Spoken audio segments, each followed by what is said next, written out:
അത് അവരെ നയിക്കുന്ന ഒരു പ്രത്യേകതരം കോംപ്ലക്സ് ആണ് എന്നാണ് ഞാൻ അതിനെ കുറിച്ച് പറയുക.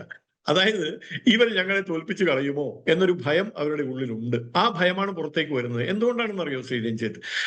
നേമം ഞങ്ങളുടെ പ്രിയപ്പെട്ട ആരാധ്യനായ രാജേട്ടൻ ജയിച്ചു, MLA ആയി. അടുത്ത തവണ നിങ്ങളുടെ അക്കൗണ്ട് ഞങ്ങൾ പൂട്ടിക്കും എന്നൊക്കെ വലിയ വായിൽ വർത്തമാനം പറഞ്ഞ് അത് പൂട്ടിക്കാൻ വേണ്ടി മുരളീധരൻ അവിടെ വന്ന് മത്സരിക്കുന്നു. അദ്ദേഹം ദയനീയമായ 3-ാം സ്ഥാനത്തേക്ക് പോകുന്നു.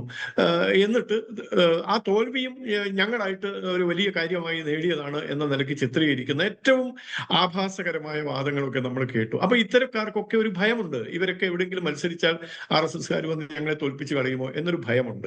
അപ്പൊ ആ ഭയത്തിൽ നിന്നുണ്ടാകുന്ന, അതുവഴി രൂപപ്പെടുന്ന ഒരു കോംപ്ലക്സിൽ നിന്നുണ്ടാകുന്ന വെളിപാടുകളാണ് ഇതൊക്കെ എന്നാണ് ഞാൻ അതിനെക്കുറിച്ച് പറയുക.